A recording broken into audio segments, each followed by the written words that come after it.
नमस्कार, मैं रवीश कुमार। दोस्तों, क्या आपने अभी तक वह खबर नहीं सुनी? दरअसल राहुल गांधी ने जो एटम बम बीजेपी के माथे पर फोड़ा है, उसकी वजह से मोदी की झोलझाल कंपनी ईवीएम तहस नहस हो गई है। दोस्तों, राहुल गांधी ने ईवीएम का भी पोस्टमार्टम कर दिया है। अब मोदी का क्या होगा? दोस्तों, ये खबर सुनकर आपकी आंखें भर आई होंगी और दिल में भी गुस्सा आ गया होगा, है ना? तो आइए पूरी खबर को शुरू से लेकर अंत तक ऐसे अंदाज में देखते हैं जिससे आप वीडियो में बने रहें करें। बल्कि मोदी के सत्ता के नियंत्रण रूम यानी कि बीजेपी की झोलझाल कंपनी पर सीधा हमला बोला।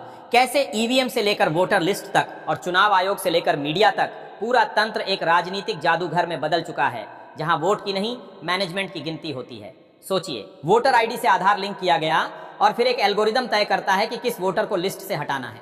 आधार डुप्लीकेट है, वोटर डिलीट, एड्रेस गलत है, डिलीट, फोन नंबर नहीं है, डिलीट। और ये सब किसके पास गया? न तो चुनाव आयोग के पास, न नागरिकों के पास।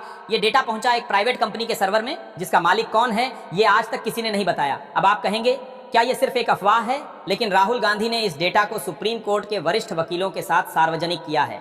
उन्होंने बताया कि आरटीआई के जरिए मांगे गए जवाब नहीं मिले, लेकिन जो लीक रिपोर्ट्स सामने आई, क्योंकि वे सत्ताधारी दल के वोट बैंक में फिट नहीं बैठते थे। अब मोदी सरकार की चुप्पी अपने आप में एक कबूलनामा बन गई है। अगर ये आरोप झूठे हैं तो खुलकर डिबेट क्यों नहीं होती, खुली जांच क्यों नहीं होती? क्यों राहुल गांधी को सिर्फ एक विघ्न संतोषी कहकर बात खत्म कर दी जाती है? क्या सरकार डरती है कि अगर ये मुद्दा गहराया तो 400 सीटों का सपना नहीं, एक महाघोटाले की सच्चाई बन जाएगा? क्या ईवीएम सिर्फ एक मशीन है या एक साजिश? राहुल गांधी ने साफ कहा, अगर सत्ता को अपने ऊपर भरोसा है तो एक बार चुनाव बैलेट पेपर से कराकर देख लो। अगर नतीजे वही आए तो हम हार मान लेंगे, लेकिन अगर फर्क आया तो देश को समझ आ जाएगा कि असली खेल क्या था। अब बात करते हैं ईवीएम में पीछे के खेल की संभावनाओं की। राहुल गांधी जानकारी दी है कि मशीन के माइक्रो कंट्रोलर में एक कंडीशनल स्क्रिप्टिंग मौजूद होती है, जो कुछ विशेष कोड के जरिए वोट काउंटिंग को टेम्पर कर सकती है। उन्होंने यह भी आरोप लगाया कि यह कोड हर चुनाव में एक्टिवेट नहीं किया जाता, बल्कि सिर्फ उन क्षेत्रों में जहां बीजेपी की हार तय मानी जाती है। इसका सबूत कांग्रेस के पास उन 37 निर्वाचन क्षेत्रों की रिपोर्ट है जहां हर बार मशीनों में एक समान वोट शिफ्ट पैटर्न मिला, यानी वोट किसी और के नाम पर डला लेकिन काउंटिंग में किसी और के खाते में गया। ये आरोप अब अटकल नहीं, डिजिटल फोरेंसिक रिपोर्ट के साथ पेश किया गया है। लेकिन चुनाव आयोग ने क्या कहा? मशीनें पूरी तरह सुरक्षित हैं। मतलब कोई आपको थप्पड़ मार दे और कहे घबराइए मत, ये सिर्फ हवा का झोंका था। अब बात मीडिया की। जिस प्रेस कॉन्फ्रेंस में ये सब हुआ, वहां ना कोई बड़ा चैनल पहुंचा, ना किसी ने लाइव टेलीकास्ट किया। जी न्यूज, रिपब्लिक, टाइम्स नाउ सबने है। और उसी दिन अगर प्रधानमंत्री ने एक रोड शो किया तो हर चैनल ने 45 मिनट का बुलेटिन चला दिया। राहुल गांधी ने पूछा, क्या अब लोकतंत्र केवल मोदी के इवेंट्स तक सीमित है? हेडलाइन देखिए, ईवीएम और वीवीपैट मशीनें एक और जांच में पास। चुनाव आयोग ने कहा नहीं हो सकती छेड़छाड़। ज्ञानेश कुमार कह रहे हैं छेड़खानी मुमकिन नहीं है। क्यों? क्योंकि उन्होंने कुछ साइंटिस्ट बुलाए, इंजीनियर बुलाए, मशीन को देखा, परखा और फिर कहा सब सही है। लेकिन सवाल यह है, जब सुप्रीम कोर्ट के वकील खुलेआम भीड़ के बीच चौराहे पर कह रहे हैं कि हमें मशीन दो, हम हैक करके दिखाते हैं, तो उन्हें क्यों नहीं दी जाती मशीन? क्यों डर है कि दूध का दूध और पानी का पानी हो जाएगा? क्या संस्थाएं इतनी कमजोर हो गई हैं कि एक वकील की चुनौती से ही लड़खड़ाने लगती हैं? और दोस्तों, जब जब आप इस सिस्टम से सवाल पूछते हैं, वो कहता है विश्वास रखिए, लेकिन लोकतंत्र विश्वास पर नहीं पारदर्शिता पर चलता है। अब आप ही सोचिए, जब हर बार जांच वही करेगा जो खुद आरोपों के घेरे में है, तो हर बार नतीजा क्या निकलेगा? वही मशीन। और इसीलिए सवाल फिर से उठेगा, कब तक हम एक ऐसी मशीन को सर पर बिठाएंगे जो जवाब देने से इनकार करती है? अब जरा ध्यान दीजिए, पनवेल, अलीबाग, अरडी, यवला, चंडीगढ़, कोल्हापुर, उत्तर और मांझल गांव, यहां मॉक पोल हुआ। ईवीएम रिजल्ट को वीवीपैट पर्चियों से मिलाया गया और कोई गड़बड़ी नहीं मिली। अब आप सोचिए, या तो ये लोग खुद को बहुत ज्यादा होशियार समझते हैं या हमें बिल्कुल मूर्ख, क्योंकि जांच किसने की? चुनाव आयोग ने। वही चुनाव आयोग जो पिछले कई सालों से हर मंच पर खड़ा होकर कहता है ईवीएम पाक साफ है। वही चुनाव आयोग जिसने कभी भी स्वतंत्र एजेंसी या चुनौती देने वालों को मशीन छूने तक नहीं दी। तो फिर भाई, जब आप खुद ही जांच करोगे, खुद ही रिपोर्ट लिखोगे और खुद ही प्रेस रिलीज भेजोगे, तो क्या उम्मीद की जाए कि आप कहोगे हाँ गड़बड़ी है? कोई अपने बच्चे को चोर कहता है क्या? अब देखिए ताजा खबर क्या कहती है। 2024 के महाराष्ट्र विधानसभा चुनाव में जिन ईवीएम और वीवीपैट मशीनों की बंड मेमोरी या माइक्रो कंट्रोलर की जांच की मांग की गई थी, वे सभी मशीनें डायग्नोस्टिक टेस्ट में सफल पाई गईं।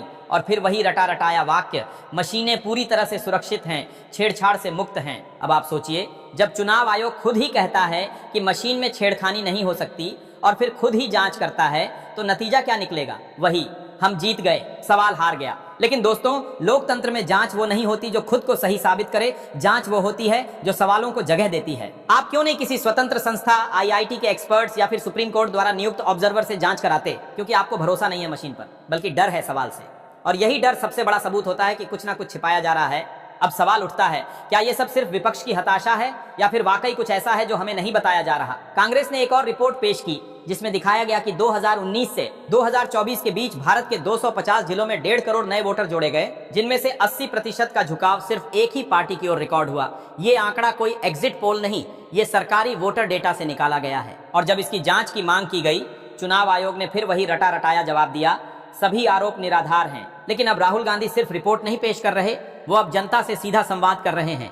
मेरा वोट मेरा हक आंदोलन के बाद अब एक नया डिजिटल प्लेटफॉर्म लॉन्च हो चुका है, जहां आम नागरिक अपने वोट का डेटा ट्रैक कर सकता है। उन्होंने कहा, अगर सिस्टम नहीं बताएगा कि आपने वोट डाला या नहीं, तो अब जनता खुद डाटा जनरेट करेगी। इस सिस्टम में वोटर अपने नाम, बूथ और वार्ड से जुड़ी जानकारी डालकर देख सकते हैं कि उनका वोटर रिकॉर्ड अपडेट है या नहीं, और अगर नहीं है तो सीधा शिकायत दर्ज कर सकते हैं, जो पार्टी की लीगल टीम चुनाव आयोग और कोर्ट में लेकर जाएगी। अब सवाल उठता है, अगर ये सब चुनाव आयोग की आंखों के सामने हो रहा था तो ईसी चुप क्यों था? या फिर पूछा जाए कि ईसी खुद इस साजिश में शामिल था। चुनाव आयोग को अब संवैधानिक संस्था कहना बंद कर दीजिए, क्योंकि ये अब सत्ता के बूट पॉलिश करने वाली एजेंसी बन चुकी है। चुनाव आयोग ने जब राहुल गांधी ने वोटर लिस्ट मांगी तो मशीन रीडेबल फॉर्म में देने से मना कर दिया। क्यों? ताकि विपक्ष खोज ना पाए कि कहां कहां से चोरी हुई है। आयोग ने एक पीडीएफ फेंक दी जिसमें ना ठीक से नाम पढ़े जाते हैं, ना पैटर्न समझ आता है। राहुल बोले, अगर सब कुछ ठीक है तो डर किस बात का है, क्यों छिपाया जा रहा है? चुनाव आयोग ने जवाब दिया, अगर आपको कोई फर्जी वोटर दिखता है तो नाम, पता और हलफनामा लाओ। जरा सोचिए, ये वही आयोग है जो बीजेपी के मंत्री की शिकायत पर आधे घंटे में बंगाल में फोर्स भेज देता है, लेकिन जब जनता पूछे तब कहता है आप कोर्ट जाइए। अब आप पर है, आप क्या चुनते हैं, मौन या सवाल? क्योंकि लोकतंत्र सिर्फ वोट देने से नहीं चलता, लोकतंत्र चलता है सवाल पूछने से। इसलिए अगली बार जब कोई कहे कि मशीनें पास हो गईं, तो जरा एक लाइन पूछिएगा, इम्तिहान लिया किसने था? क्या वो लोग थे जो खुद कटघरे में हैं? क्या वे संस्थाएं थीं जिनकी निष्पक्षता पर पहले ही उंगलियां उठ चुकी हैं? क्या वो प्रक्रिया सार्वजनिक थी? क्या उस जांच में आपने हिस्सा लिया? अगर इन सब का जवाब ना है तो फिर इस जांच का क्या मतलब है? लोकतंत्र में देरी भी अपराध है। और 8 महीने बाद की गई यह जांच एक मृत सवाल पर रखी गई पुष्पांजलि है। अब वक्त है सवालों को जिंदा करने का, वक्त है मशीन से नहीं सिस्टम से जवाब मांगने का। याद रखिए, एक बटन से सरकार बदल सकती है, लेकिन एक सवाल से व्यवस्था। और जब सवाल उठना बंद हो जाए तो समझ लीजिए कि लोकतंत्र नहीं रहा, बस उसकी लाश बची है।